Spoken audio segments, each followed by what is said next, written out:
Maths मुझे में आपका बहुत बहुत स्वागत है। तो आज हम chapter third pair of linear equation के इम्पॉर्टेंट क्वेश्चन करेंगे। इससे पहले मैंने first chapter real number and second polynomials के इम्पॉर्टेंट क्वेश्चन कराया है, प्रीवियस ईयर क्वेश्चन है, तो आज भी हम वही करेंगे। तो इसमें हमारा फर्स्ट क्वेश्चन क्या है, फाइंड द वैल्यू ऑफ के so that the pair of equation x plus 2y equals to 5 and this has a unique solution. तो यहाँ पे यूनिक सॉल्यूशन कंडीशन दे रखी है और हमें k की वैल्यू फाइंड करनी है। तो हमें पता है कि हमारे पास तीन कंडीशन होते हैं। जब हमारे पास दो स्ट्रेट लाइन गिवन होते हैं तो हमारे पास तीन कंडीशन बनती है।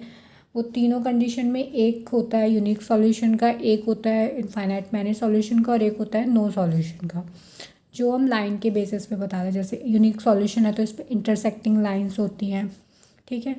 तो वहाँ पे हमारे पास रेशियो क्या बनता है, रेशियो बनता है हमारे पास कि इसका A1 A2 जो होगा वो B1 अपॉन B2 के इक्वल नहीं होगा, ठीक है। और C1 अपॉन C2 तो हम चेक ही नहीं करते हैं। इसमें बस मेन चीज़ होता है कि फर्स्ट जो दो रेशियो हैं वही इक्वल नहीं होता है। और ये रेशियोज़ क्या होता है, A1 A2 B1 B2 क्या होता है। तो यहाँ पर A1 1 जिसमें होता है वो फर्स्ट इक्वेशन के कोफिशिएंट्स होते हैं और 2 जिसमें होता है वो सेकंड इक्वेशन के कोफिशिएंट होते हैं।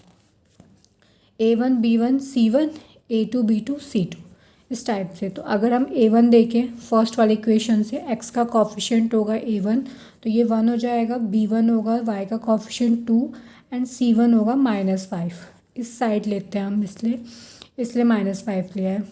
सेकंड इक्वेशन में A2 अगर हम देखेंगे तो 3, B2 अगर हम देखेंगे तो k एंड C2 अगर हम देखेंगे तो 15। इसमें ये इस साइड ही है। इसी तरीके से हमें इस इक्वेशन को भी कन्वर्ट करना है। फिर हम ये वैल्यू यहाँ पे रखते हैं तो ये हो जाएगा 1/3, ये हो जाएगा 2/k does not equals to. तो यहाँ से अगर हम k निकालेंगे तो k does not equals to 6। k 6 नहीं होना चाहिए, क्योंकि अगर k 6 होगा तो इसके रेशियो इक्वल हो जाएंगे, ठीक है। अगर आप यहाँ 6 रखोगे तो 2 3 6 हो जाएगा, तो 1/3 के इक्वल आएगा। तो ये यूनिक सॉल्यूशन की कंडीशन नहीं होगी। तो यूनिक सॉल्यूशन बनाने के लिए हमें ये वाली कंडीशन यहाँ पे दिखानी होगी, ठीक है।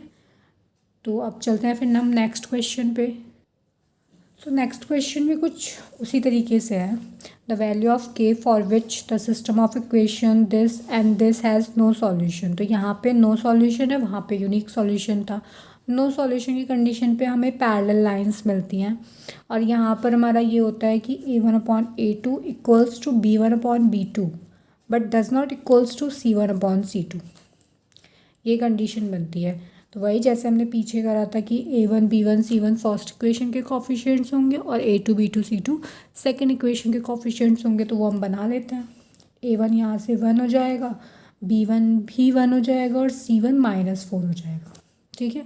x का कोफिशिएंट यहाँ पे 1 है, y का कोफिशिएंट 1 है और -4 है C1। सेकेंड इक्वेशन से हम देखते हैं A2 यहाँ पे हो जाएगा 2, B2 यहाँ पे हो जाएगा k एंड C2 कितना होगा -3।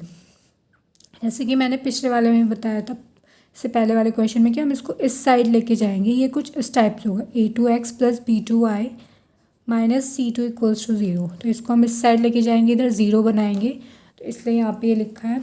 अब अगर हम रेशियोज़ बनाएंगे यहाँ पे तो क्या हो जाएगा, ये 1/2 equals to 1/k equals to -4/-3। ये डज़ नॉट इक्वल्स टू वाली कंडीशन है। तो अगर आप इसको लोगे तो k की वैल्यू हमें मिल जाएगी यहाँ पे 3/4, जो कि ऑप्शन में है ही नहीं। तो यहाँ पे अगर डज़ नॉट इक्वल्स टू वाली कंडीशन होगी तो वो हमें मिल जाएगी यहाँ पे 3/4। इन दोनों को इक्वल रख कर हम निकाल लेंगे। और k की इक्वल्स टू वाली वैल्यू अगर हमें रखनी है तो हम इन दोनों को इक्वल रखेंगे, तो यहाँ से हमें k 2 मिल जाएगा। ये डज़ नॉट इक्वल्स टू वाली कंडीशन और k इक्वल्स टू 2 आ जाएगा हमारा आंसर, जब हम इन दोनों पेयर्स को इक्वल रखेंगे तो। और अगर हम इन दोनों को इक्वल रखेंगे तो हमें k की डज़ नॉट इक्वल्स टू वाली कंडीशन मिल जाएगी। मतलब अगर k की वैल्यू हम यहाँ पे 3/4 रखते हैं तो ये इक्वल बन जाएंगे और ये फिर नो सॉल्यूशन वाली कंडीशन नहीं रहेगी। तो कुछ k की वैल्यूज़ ऐसी होंगी जो नहीं आनी चाहिए और कुछ k की वैल्यू ऐसी होंगी जो आनी चाहिए। तो k की वैल्यू 2 आनी चाहिए यहाँ पे, तो यहाँ पर हमारा डी ऑप्शन करेक्ट हो जाएगा, ठीक है। अब चलते हैं फिर हम नेक्स्ट क्वेश्चन पे। सो ये एक वर्ड प्रॉब्लम है, कैसे करेंगे इसे। The larger of a to supplementary angles exceed the smaller by 18, find the angle. So solution में सबसे पहले हम क्या करेंगे, एंगल्स कंसीडर कर लेते हैं। Let smaller angle equals to x and larger angle equals to y. और यहाँ पर एक और कंडीशन बन सकते हैं सप्लीमेंट्री एंगल्स है, और हमें पता है कि सप्लीमेंट्री एंगल्स का सम 180 होता है। तो एक इक्वेशन तो हमारी यही बन जाएगी, x plus y equals to 180 degree. ठीक है, और एक हमें यहाँ क्वेश्चन में दे रखा है कि जो लार्जर एंगल है वो स्मॉलर एंगल से 18 ज़्यादा है, एक्सीड है मतलब ज़्यादा है। तो एक इक्वेशन क्या बनेगी हमारी, वाई लार्जर है तो y equals to x plus 18। ठीक है, तो ये एक कंडीशन बन गई। इसको आप इस यहाँ से आप ये कर सकते हो। अब इसके बाद आप कोई सा भी मेथड यूज़ कर सकते हो, एलिमिनेशन, सब्स्टिट्यूशन, कोई सा भी मेथड। तो यहाँ से हमें y की वैल्यू मिल गई है, y की वैल्यू हम इसमें रखते हैं, तो ये हो जाएगा x प्लस 18 इक्वल्स टू 180। तो 2x इक्वल्स टू कितना होगा, ये 180 माइनस 18, और 180 माइनस 18 अगर आप देखोगे तो कितना होगा, ये 2 और यहाँ पे 6, 162। 2x इक्वल्स टू 162 और x इक्वल्स टू होगा 162/2, 2 8 ज़ा 16 और 2 1 ज़ा 2, 81। तो x हमें मिल जाएगा यहाँ पे 81 डिग्री, और x की वैल्यू को अगर हम इसमें रखेंगे तो y हमें मिल जाएगा यहाँ पे 81 प्लस 18, तो ये कितना होगा 99। तो 99 डिग्री ये दोनों एंगल हमें मिल जाएंगे, लार्जर भी और स्मॉलर भी।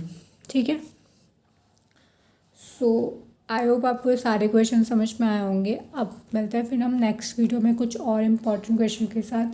Thanks for watching.